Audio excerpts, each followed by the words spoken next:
Hi, good evening. This is Dr. S. Maheshwari for NCRT in Tamil. நாம இன்னைக்கு இந்த வீடியோவில் பார்க்க போகிறது same chapter microbes in human welfare. ஆனால் அதில் நாம் ரெண்டு வீடியோவில் தட் இஸ் போன ரெண்டு வீடியோவில் microbes in household product, அதுக்கப்புறம் இண்டஸ்ட்ரியல் ப்ராடக்ட்ஸ் இதை பார்த்தோம் ஃபர்ஸ்ட் வீடியோவில். அதுக்கப்புறம் sewage treatment, microbes and production of biogas இதெல்லாம் பார்த்துட்டோம்.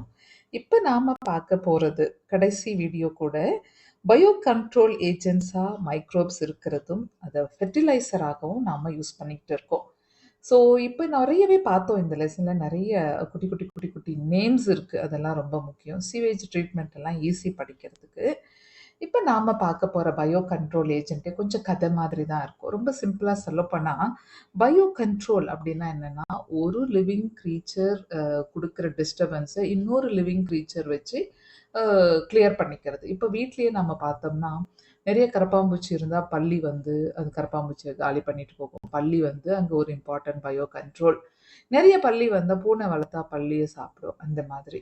ஸோ எலி நிறைய இருந்தால் பூனையை வளர்க்குறது, வயல்வெளியில் நிறைய எலி இருந்தால் பாம்பு இருக்கிறது, அதை சாப்பிட்றது. ஸோ இது ஒரு ஒரு ஈகோசிஸ்டம் அப்படியே சஸ்டெயின் ஆகிறதுக்கான ஒரு கண்ட்ரோல் தான். இதில் மைக்ரோப்ஸை யூஸ் பண்ணி நம்ம எப்படி கண்ட்ரோல் பண்ணுறோம், அதுதான் இப்போ நான் சொன்னதெல்லாம் ஒரு மேக்ரோ ஆர்கானிசம்ஸ். இதில் மைக்ரோப்ஸ் எவ்வளோ பெரிய ரோலை ப்ளே பண்ணுது அதை நம்ம பார்க்க போகிறோம். Microbes as biocontrol agents. Biocontrol refers to the use of biological methods for controlling plant diseases and pest. Plant diseases control பண்றதுக்கும் pest control பண்றதுக்கும். In modern society, these problems have been tackled increasingly by the use of chemicals, by use of insecticides and pesticides. These chemicals are toxic and extremely harmful to human beings and animals alike, and have been polluting our environment, soil, groundwater, fruits, vegetables, and crop plants. Our soil is also polluted through our use of weedicides to remove weeds. பார்த்தீங்கன்னா இன்னைக்கு தேதிக்கு நாம வீட்ஸை kill பண்ண வீடிசைட், இன்செக்ட்ஸை சாகடிக்க insecticides, பெஸ்ட்டை சாவடிக்க பெஸ்டிசைட்ஸ்ன்னு எல்லா சைட்ஸையும் போட்டுக்கிட்டு இருக்கோம். Insecticides, pesticides. ஆனால் இதனால நல்லது சாகிறது, அதாவது கெட்டதெல்லாம் போகிறது இல்லாமல் நல்லதும் கூடவே போகுது. இதையெல்லாம் தாண்டி இவெல்லாம் ரொம்ப இம்பார்ட்டண்ட்டாக பொல்யூட்டிங் ஏஜெண்ட்டாக இருக்கான். ரொம்ப இம்பார்ட்டன்ட் பொல்யூட்டன்ட்டும் கூட. சாயில் பொல்யூட்டன்ட் இவன். கிரவுண்ட் லெவலில் கிரவுண்ட் வாட்டரை பொல்யூட் பண்ணுறான். ஃப்ரூட்ஸ், வெஜிடபிள்ஸ் எல்லாத்துலேயும் மிக்ஸ் ஆகி நம்ம சாப்பிடும்போது நம்ம உடம்புக்குள்ளே போய் நிறைய பக்க விளைவுகளை கொடுக்குது. ஸோ சாயிலும் பொல்யூட் ஆகுது. ஸோ இதுக்கு மாற்று அமைப்பாக யார் தான் இருக்காங்கன்னு பார்த்தா இங்கேயும் முன்னாடி வந்து நிற்கிற ஆள் நம்ம மைக்ரோப்ஸ் தான். பார்ப்போம். Biological control of pest and diseases. In agriculture, there is a method of controlling pests that relies on natural predation rather than introduced chemicals. So natural ப்ரெடேஷன்னா அதான் இப்போ இந்த வயல்வெளியில் இருக்கிற எலிகளை விரட்ட பாம்பு, அது நேச்சுரல் ப்ரெடேஷன். இங்கே நம்ம கெமிக்கல்ஸை யூஸ் பண்ணுறதுக்கு பதில். A key belief of the organic farmer is that biodiversity furthers health. So ஒரு ஃபார்மரோட இம்பார்ட்டண்ட் எண்ணம் என்னன்னா, பயோடைவர்சிட்டிங்கிறது நமக்கு ஒரு ஹெல்த்தையும் கொடுக்கணும். பயோடைவர்சிட்டிங்கிறதே ஒரு ஹெல்தி விஷயம்தான். இதில் நம்ம கெமிக்கல்ஸை போட்டு ஸ்பாயில் பண்ண வேண்டாம் அப்படின்னு நினைக்கிறது. The more variety a landscape has, the more sustainable it is. நிறைய வெரைட்டி இருந்தால் ரொம்ப நாள் அது இருக்கும். The organic farmer therefore works to create a system where the insect that are sometimes called pest are not eradicated but instead are kept at manageable level by a complex system of checks and balances within a living and vibrant ecosystem. So ஒரு farmer இருக்கார், ஒரு organic ஃபார்மர்னா ஒரு டோட்டலாக ஒரு insect வந்து ஒரு செடியை கஷ்டப்படுத்துது, சாப்பிட்டுக்கிட்டு இருக்குன்னா அந்த இன்செக்டை டோட்டலாக எராடிகேட் பண்ணுறது இல்லை. ஆனால் அதை கொஞ்சம் அப்படியே ஒரு செக் பண்ணி ஒரு மேனேஜ் இவ்வளோ இருந்தால் பரவாயில்ல, ஏன்னா அந்த இன்செக்ட் இருந்தால் மற்ற புழுக்கள் வராமல் இருக்கும், அந்த மாதிரி. ஸோ ஒரு ஈகோசிஸ்டம் அதுக்குள்ளேயே அப்படியே பேலன்ஸ் பண்ணிக்கிறது. டோட்டலாக எராடிகேட் பண்ணாமல் இவ்வளோ இருந்தால் அதுக்கு தேவையான உணவை அது எடுத்துக்கிட்டு போயிடுது. ஸோ நம்ம பயிரும் அதனால் காக்கப்படுகிறது அப்படின்னு ஒரு கண்ட்ரோல்லையே அந்த ஈகோசிஸ்டத்தை மேனேஜ் பண்ணிக்கிறது தான் ஒரு நல்ல தலை சிறந்த விவசாயினோட வேலை. ஏன்னா அவங்க என்ன நினைக்கிறாங்கன்னா, டைவர்சிட்டிங்கிறதே சஸ்டெயினபிளாக இருக்கணும், ரொம்ப நாள் இருந்தால் தான் டைவர்சிட்டியே, நிறைய நிலங்கள் இருக்கும்போது அப்படின்னு. Contrary to the conventional farming practices, which often use chemical methods to kill both useful and harmful life forms indiscriminately, this is a holistic approach that seeks to develop an understanding of the webs of interaction between the myriad of organisms that constitute the field fauna and flora. என்ன சொல்ல வராங்கன்னா, conventional மெத்தட்ல நிறைய கெமிக்கல்ஸை போட்டு எல்லாத்தையும் சாகடிச்சுக்கிட்டு இருந்தோம். அந்த மாதிரிலாம் அப்போ கெமிக்கல்ஸ் போடும்போது நல்ல பிளான்ட் நமக்கு தேவையான கிராப், தேவையில்லாத வீட்ஸ் எல்லாமே போறது. இது நல்ல விஷயமே இல்ல. அதுக்கு பதில் நம்ம மாற்றா கொண்டு வந்திருக்கிற இந்த விஷயம் என்னன்னா, மேனேஜபிள் லெவல்ல வச்சுக்கலாம் ஒரு இன்செக்டையோ, ஒரு பெஸ்ட்டையோ. ஸோ தட் அந்த நிறைய ஆர்கானிசம்ஸ், நிறைய ஃபானா, ஃப்ளோராஸ் ஆகாம பார்த்துக்க முடியும். இது ஒரு பேலன்ஸ்டா போற ecosystem மாதிரி. The organic farmer holds the view that the eradication of the creature that are often described as pests is not only possible but also undesirable, for without them the beneficial predatory and parasitic insects which depend upon them as food or host would not be able to survive. இப்போ ஒரு ஒரு தெளிவா யோசிக்கிற ஒரு ஒரு விவசாயி என்ன சொல்றான்னா, டோட்டலா ஒரு அனிமலையோ ஒரு ஒரு பெஸ்ட்டையோ ஒழிச்சு கட்டுறது வந்து நல்ல விஷயம் இல்ல. இத நாம டோட்டலா ஒழிச்சு கட்டிட்டா, அத சாப்பிடுற மற்ற விலங்குகளுக்கு உணவில்லாமல் போகும். அதே மாதிரி இந்த இப்ப நம்ம ஒழிச்சு கட்டுற அந்த ஆர்கானிசம் சாப்பிட்டுக்கிட்டு இருக்கிற ஒரு ஃபுட் இருக்குல்ல, அது வந்து நிறைய வளர்ந்து அதுவே ஈகோசிஸ்டத்தை இம்பேலன்ஸ் பண்ணும். ஸோ எதர் இங்க அது பிரெடேட்டராகவோ இருக்கலாம், இல்ல ஒரு ஹோஸ்டாகவும் இருக்கலாம். எப்படி இருந்தாலும் இதை டோட்டலா எராடிகேட் பண்ணா ப்ராப்ளத்துல தான் முடியும். Thus, the use of biocontrol measures will greatly reduce our dependence on toxic chemicals and pesticide.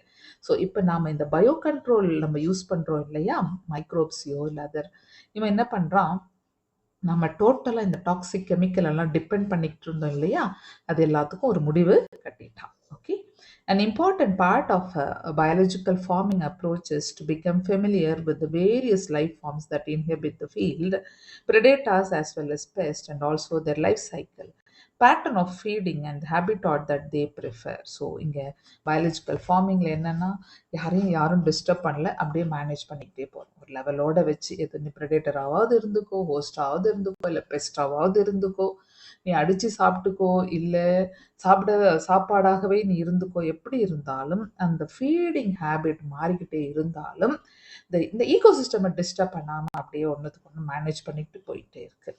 This will help develop appropriate means of biocontrol. The very familiar beetle with red and black markings, the ladybird. லேடிபேர்டுக்கு என்ன marking எக்ஸாமில் கேட்கலாம், red and black marking. And dragonflies are very useful to get rid of aphids and mosquitoes respectively. So பார்த்தீங்கன்னா ரொம்ப முக்கியம். இந்த lady bird ஏஃபிட்ஸை சாகடிச்சுக்கிட்டு இருக்கு, and நம்ம dragon fly யாரை சாகடிக்குதுன்னா மஸ்கிட்டோஸை சாகடிச்சுட்டு இருக்கு. ஸோ லேடி பேர்டுக்கு வந்து ஏஃபிடு, ட்ராகன் ஃப்ளைஸ்க்கு வந்து mosquito food. And example of இப்போ நாம் இந்த லேடி பேர்டையும் ட்ராகன் ஃப்ளைஸையும் சாவடிச்சுட்டா இந்த ஏஃபிடும் மஸ்கிட்டோவும் எக்கச்சக்கமாக வளர்ந்துடும். அதனால தான் அவங்க சொல்கிறாங்க ஒரு ஆளை வச்சு இன்னொரு ஆளை போட்டு தள்ளுறது. So an example of microbial biocontrol agents that can be introduced in order to control butterfly caterpillar is the butterfly caterpillar இருக்கு இல்லையா, இவனை கண்ட்ரோல் பண்ணனா பாக்டீரியா பேசிலஸ் துரிஞ்சியன்சிஸ் உள்ள வரும். ஓகே, பிடி காட்டன் படிப்போம். Bacillus thuringiensis often written as BT. Okay, even a control panna Bacillus thuringiensis. These are available in sachets as dried spores which are mixed with water and sprayed onto vulnerable plants such as Brassicaceae family la padichom, cabbage, mustard family adu, and fruit trees where these are eaten by the insect larva. இப்போ பார்த்தீங்கன்னா இதெல்லாம் சாஷேல கிடைக்குது. இந்த bacillus thuringiensis அதை தண்ணியில் mix பண்ணி fruit இருக்கிற tree, mango tree, அந்த இந்த ட்ரீலாம் அப்படியே ஸ்ப்ரே பண்ணுறதாகட்டும், இல்லை கேபேஜ் எல்லாம் லீஃப் எல்லாம் அழகாக இருக்கு இல்லையா, அங்கெல்லாம் நம்ம தெளிச்சு விட்டோம்னா இந்த நம்ம மிஸ்டர் பட்டர்ஃப்ளை கேட்டர்பில்லர் அங்கெல்லாம் ஒழிஞ்சிட்டு வரலாம், செத்துருவார். இந்த cut off the larvae the toxin is released and the larvae get killed. The bacterial disease will kill the caterpillar but to leave other insects unharmed. So caterpillar larva மட்டும் போட்டுட்டு other insects எல்லாம் அப்படியே விட்டுரும். ஏன்னா இது போய் அந்த லார்வாவோட இன்டெஸ்டைனை, cut ரீஜனை disturb பண்ணி சாப்பிடுக்குது. The bacterial disease will kill the caterpillar but leave other insects unharmed. Because of the development of method of genetic engineering in the last decade or so, the scientists have introduced Bacillus thuringiensis toxin genes into the plant. அப்படியே டெக்னாலஜிக்கலாக இப்போ பிடியை அப்படியே ஒரு பிளான்ட்டுக்குள்ளேயே அனுப்புகிறாங்க. அந்த ஜீனை manipulate பண்ணி அனுப்புகிறாங்க. Such plants are resistant to attack by insect pest. BT cotton is one such good example, which is being cultivated in some states of our country. You will learn more about this in chapter 10. Next, biotechnology applications-ல படிப்போம். பிடி cotton அப்படின்னா என்னன்னா, so அது சாப்பிடாம இருக்கிறதுக்காக அந்த பிளான்ட்ல இருக்கிற ஜீனையை manipulate பண்ணி அனுப்பிடுறது கிரைஜீன் அப்படின்னு வரும். அங்கே டீட்டெயிலாக பார்ப்போம். ஸோ தெளிக்கிறது மட்டும் இல்லாமல் ஜெனட்டிக்கலாகவும் மாடிஃபை பண்ணுறாங்க. A biological control being developed for use in the treatment of plant diseases is the fungus Trichoderma. Okay, Trichoderma species are free living. In the exam question, free living fungi that are very common in the root ecosystem. They are effective biocontrol agent of several plant pathogens. So இந்த trichoderma இருக்கு இல்லையா, இது ஒரு important fungi. இது வந்து ஒரு free living. இது வந்து உங்களுக்கு டிபெண்ட் ஆகி இல்லை, பாரசைட்டா இல்லை. இது வளர்ற ரூட் அந்த பிளான்ட்ல மீதி எந்த பேத்தோஜனும் வளர்றது இல்லை. ஏன்னா இதோட டாக்ஸிசிட்டி அந்த பிளான்ட்டை ஒன்றும் பண்றது இல்லை. அட் த சேம் டைம் அதை சுற்றி டிஸ்டர்ப் பண்ற அதர் மைக்ரோப்ஸையோ அதர் இன்செக்ட்ஸையோ போட்டு தள்ளுது. ஸோ பேக்யூலோ வைரஸ் அந்த வகையில் ட்ரைகோடர்மா ரொம்ப பெரிய ஆள்.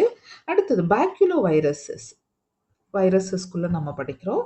Baculoviruses are pathogens that attack insects and other arthropods. இதையும் பார்த்துக்கோங்க, arthropods. The majority of baculoviruses used as biological control agents are in the genus Nucleopolyhedrovirus. இதையும் பார்த்துக்கணும். ஸோ பேக்குலோவைரஸ் தான் இவன் யாரெல்லாம் போடுறான்னா insects attack insects and other arthropoda குரூப்பில் இருக்க இன்செக்ட் பிலாங் டு ஆர்த்ரோபோடா இல்லையா, அதர் ஆர்த்ரோபோடா குரூப்ஸ் எல்லாம் போடுறான். நம்ம நிறைய யூஸ் பண்ணுற ஒரு இம்பார்ட்டன்ட் பயோ கண்ட்ரோல் ஏஜென்ட்லாம் எந்த குரூப்பில் இருக்கான்னா நியூக்ளியோபாலிஹெட்ரோ வைரஸில் இருக்கா. These viruses are excellent candidates for species specific in the exam question. அது ஜெனரிக் ஸ்பெசிஃபிக்காக இல்லை ஸ்பீஷீஸ் ஸ்பெசிஃபிக்கானா ஸ்பீஷீஸ் ஸ்பெசிஃபிக் பர்டிகுலர் ஸ்பீஷீஸை போகிற. ஸோ நேரோ ஸ்பெக்ட்ரம்னா எல்லாத்தையும் போடுறது இல்லை, சிலதுல ரொம்ப ஸ்பெசிஃபிக்காக இருக்கு. அதனால தான் ஸ்பீஷீஸ் ஸ்பெசிஃபிக் கொடுக்குறான். Insecticidal application. இப்போ உங்களுக்கு ப்ராட் ஸ்பெக்ட்ரம் மெடிசன் அப்படின்னு சொன்னால் நிறைய மைக்ரோபை கொள்றது. நேரோ ஸ்பெக்ட்ரம்னா கொஞ்சம் மைக்ரோப். நம்ம ஆன்டிபயோட்டிக்ல படிப்போம், இங்கே படிக்கல, நானும் சொல்லலை. ப்ராட் ஸ்பெக்ட்ரம் ஆன்டிபயோட்டிக் அப்படின்னு சொன்னால் இப்போ நம்ம பெனிசிலியம்ல இருந்து பெனிசிலின் அப்படின்னு எடுத்தால் அது ப்ராட் ஸ்பெக்ட்ரம் கூட. ஆனால் நேரோ ஸ்பெக்ட்ரம்னா அது 1-2 தான் போடும். அந்த மாதிரி இங்கே இந்த நியூக்ளியோ பாலிஹெட்ரோஸ் முக்கியமாக இங்கே வர சில வைரஸஸ், இந்த குரூப் வைரஸஸ் எல்லாமே ஒரு பர்டிகுலர் ஸ்பீஷீஸை அட்டாக் பண்ணுறோம். ஸோ நேரோ spectrum insecticidal applications. They have been shown to have no negative impact on plants, mammals, birds, fishes, or even on non-target insects. So they don't cause any negative or disease or anything on the plant. அதுக்கெல்லாம் இது எதுவுமே டிஸ்டர்பே பண்ணலை. அவன் யாரை கொல்லணும்னு நினைக்கிறானோ அவனை மட்டும் கொண்டுட்டு போயிட்டே இருக்கான். Okay, this is especially desirable when beneficial insects are being conserved to aid in an overall integrated pest management. Integrated pest management அப்படின்னா என்னன்னா, இப்போ ஃபார் எக்ஸாம்பிள் ஒரு butterfly belongs to the insect group, அவன் வந்தே ஆகணும், அப்போ தான் பாலினேஷன் நடக்கும். அந்த மாதிரி சில வண்டுகள் மிக மிக முக்கியம். இது எல்லாம் மெயின்டைன் பண்ண, தேவையில்லாததெல்லாம் ஒழிக்கணும், தேவையான இன்செக்ட் உள்ளே வரணும். அப்போ அந்த மாதிரிலாம் நம்ம டோட்டலாக வீடிசைடோ பெஸ்டிசைடோ போட்டு எல்லாத்தையும் ஒழிச்சு கட்ட முடியாது. இந்த மாதிரி ஸ்பெசிஃபிக்காக மைக்ரோப்ஸை யூஸ் பண்ணும்போது நமக்கு யாரை போடணுமோ அவனை மட்டும் போட்டுட்டு மீதி ஆளெல்லாம் அழகாக அங்கே உட்காந்துட்டு அந்த ஈகோசிஸ்டமை பேலன்ஸ் பண்ணிட்டு இருக்காங்க. அதுதான் இங்கே IPM சொல்லுவோம், integrated pest management programme, or when and ecologically sensitive area is being treated. Okay, so how it is controlling பார்த்தோம். இப்போ மைக்ரோப்ஸில் எப்படி ஃபெர்டிலைசராக இருக்குது, இதில் நம்ம மைக்ரோரைஸாக ஏற்கனவே படிச்சிருக்கோம்.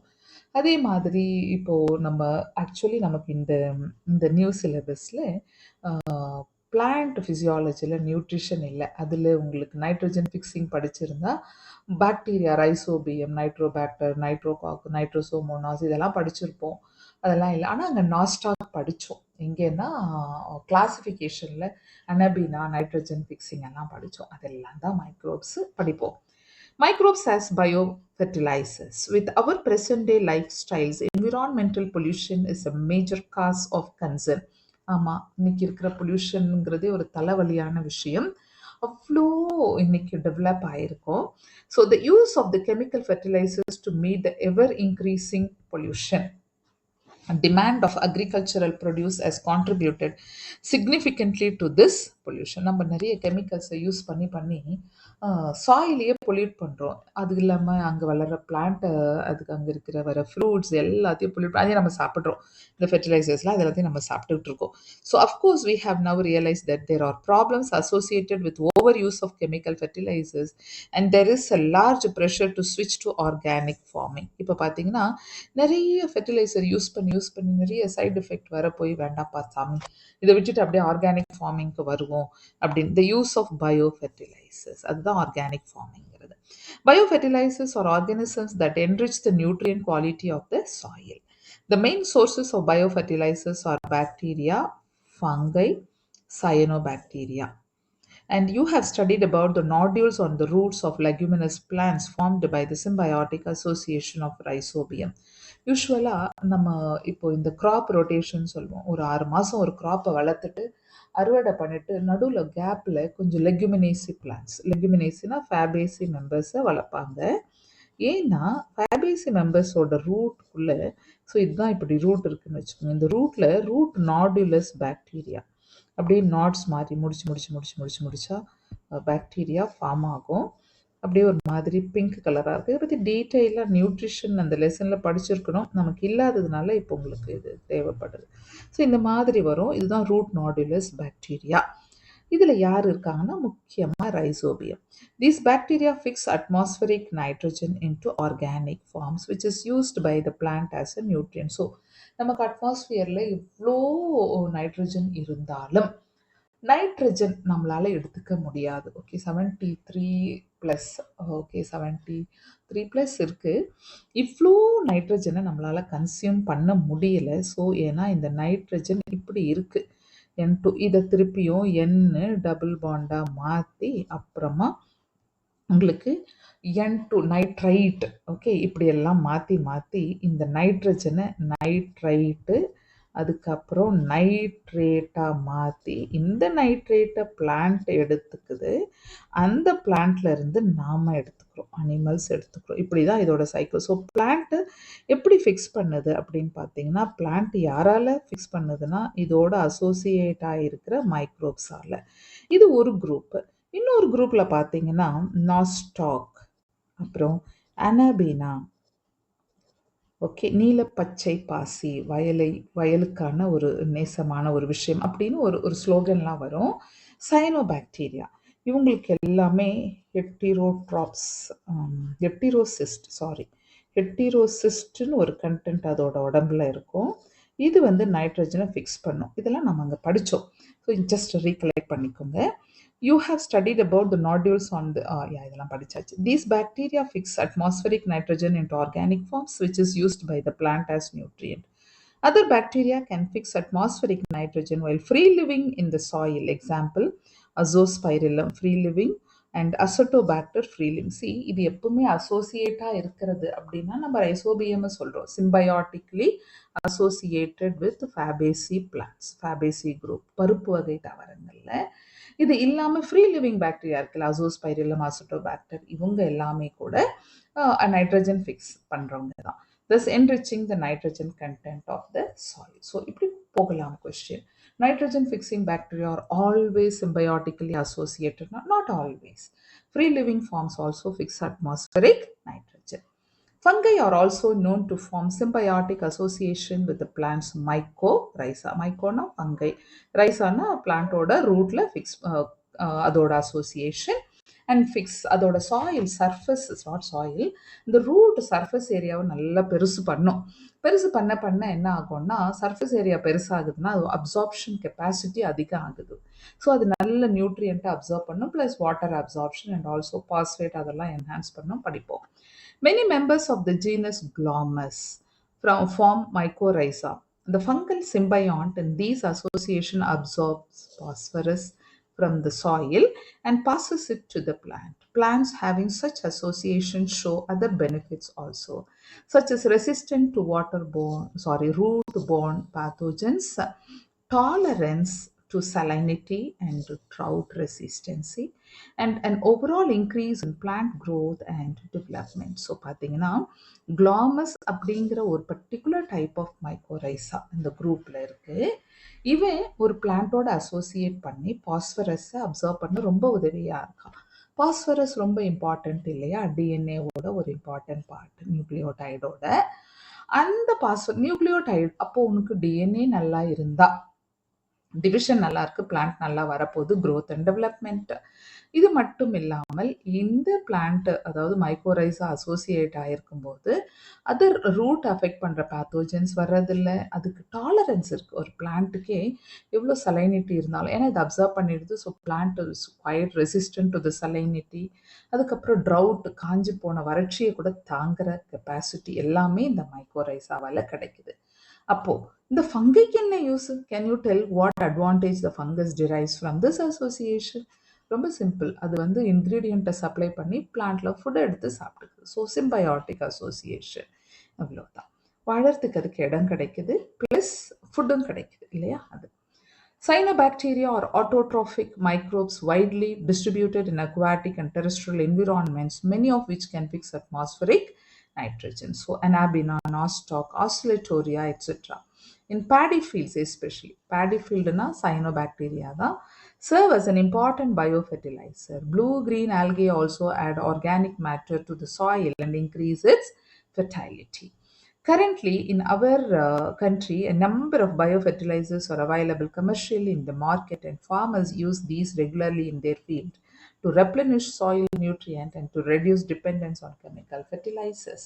இன்னைக்கு தேதிக்கு நமக்கு நிறைய ஆர்கானிக் ஃபெர்டிலைசர்ஸ் கிடைக்குது, அண்ட் ஃபார்மர்ஸ் அதை வாங்கி கெமிக்கல்ஸ் யூஸ் பண்ணுறதை விட்டு இப்போ ஆர்கானிக் ஃபார்மிங் பக்கம் திரும்பி இருக்காங்க. ஏன்னா சாயில் பொல்யூட் ஆயிருச்சு அப்படின்னா அதை திருப்பியும் ரிட்ரைவ் பண்ணி நார்மல்சிக்கு கொண்டு வந்து அடுத்த முறை அதை அது செடி விதையை விதைச்சி அறுவடை பண்ணுறது ரொம்ப கஷ்டமாகுது. அதுக்கு பதில் இப்போ இது மாதிரி கெமிக்கல்ஸ் யூஸ் பண்ணாமல் இந்த மாதிரி ஆர்கானிக் ஃபார்மிங்ஸ்க்கு போயாச்சு. அது ரொம்ப ஒரு நல்ல விஷயம் இது. கெமிக்கல்லேருந்து நம்ம வெளியே வர்றது with help of microbes. So ஒரு ஹியூமனோட வாழ்க்கை தரத்தை உயர்த்துற மாதிரி எவ்வளோ விஷயங்களை இந்த மைக்ரோப்ஸ் பண்ணுது அப்படின்னு இந்த லெசன் முடியுது. எப்பவும் போல இந்த சம்மரிக்குள்ளே போவோம். Microbes are a very important component of life on Earth. Not all microbes are pathogenic. Many microbes are very useful to human beings. We use microbes and microbially derived products almost every day. Bacteria called lactic acid bacteria grow in milk to convert it into curd. The dough, which is used to make bread, is fermented by yeast called Saccharomyces cerevisiae. Certain dishes such as idli and dosa are made from dough fermented by microbes. Bacteria and fungi are used to impart particular texture, taste, and flavor to cheese. Texture, taste, and flavor. The type of fungi we are using to make cheese. Microbes are used to produce industrial product like lactic acid, acetic acid, alcohol. அப்படி ஞாபகப்படுத்தி பாருங்க. butyric acid from butylicum. அப்புறம் உங்களுக்கு acetic acid from பை அசிட்டி, அது எல்லாத்தையும் lactic acid from lab, and which are used in variety of processes in the industry. Antibiotics like penicillin produced by useful microbes are used to kill disease-causing harmful microbes. Antibiotics have played a major role in controlling infectious diseases like diphtheria, whooping cough, okay, and pneumonia. இது எல்லாத்துக்குமே ஒரு நல்ல DP, இது எல்லாத்துக்கும் நல்ல antibiotics நமக்கு வந்துருச்சு. For more than 100 years, microbes are being used to treat sewage, wastewater by the process of activated sludge formation, and this helps in recycling of water in nature. Methanogens produce methane biogas while degrading plant waste. Biogas produced by microbes is used as a source of energy in rural areas. Microbes can also be used to kill harmful pests, a process called biocontrol. The biocontrol measures help us to avoid heavy use of toxic pesticides or for controlling pests. There is a need these days to push for use of biofertilizers in place of chemical fertilizers. இதுக்கு பதில் நாம இங்க இருந்து இங்க switch ஆயிருக்கோம். It is clear from the diverse uses human beings have put microbes to that they play an important role in the welfare of human society. So day to day ஆக்டிவிட்டியில் கிடைக்கிற ஃபுட்டில் இருந்து industrial product, beverages, antibiotics, some chemicals like enzyme streptokinase பார்த்தோம். அதுக்கப்புறம் ஸ்டேட்டின், அப்புறம் digester pectinase, ப்ரோட்டியேசஸ் இந்த மாதிரி. அதுக்கப்புறம் நமக்கு அந்த பிளட் கொலஸ்ட்ரால் லோவரிங் ஏஜென்ட் இந்த மாதிரி ரொம்ப இம்பார்ட்டண்ட் என்சைம்ஸ் உயிர் காக்கும் மருந்துகளாக இருக்கிறதுல இருந்து சீவேஜ் வாட்டரை க்ளீன் பண்ணி நம்மளுடைய அதாவது நீர்நிலைகளை நல்லபடியாக வச்சுக்கிறதுக்காகட்டும், அப்புறம் பயோகேஸ் இன்னைக்கு தேதிக்கு ஒரு ஆல்டர்னேட் ஃபியூயலாக யூஸ் ஆகிறதாகட்டும், bio fertiliser. So the contribution for microbes to our human population is enormous அப்படின்னு சொல்லி இந்த டைட்டில் முடியுது. இந்த டைட்டிலோட இந்த யூனிட்டும் முடியுது. நாம் அடுத்த வீடியோவில் ஃப்ரெஷ்ஷாக ரொம்ப டெக்னாலஜிக்கலி அட்வான்ஸ்ட் பயோடெக்னாலஜி பற்றி படிக்க போகிறோம். அது வரைக்கும் இந்த யூனிட்டை கொஞ்சம் நல்லா படிச்சுட்டே இருங்க. ஈஸியான யூனிட் இது. இதுக்கப்புறம் வர பயோடெக் கொஞ்சம் கொஞ்சம் காம்ப்ளெக்சிட்டி, ரொம்பலாம் இல்லை. அப்ளிகேஷன்ஸ் ஈஸி, அந்த ப்ராசஸ் மட்டும் கொஞ்சம் நமக்கு தெளிவாக படிக்கணும். ஆனால் ஈஸி தான். இனிமேல் வர அத்தனையுமே ரொம்பவே ஈஸி. படிங்க. நம்ம அடுத்த வீடியோவில் மீட் பண்ணுவோம். Okay, thank you.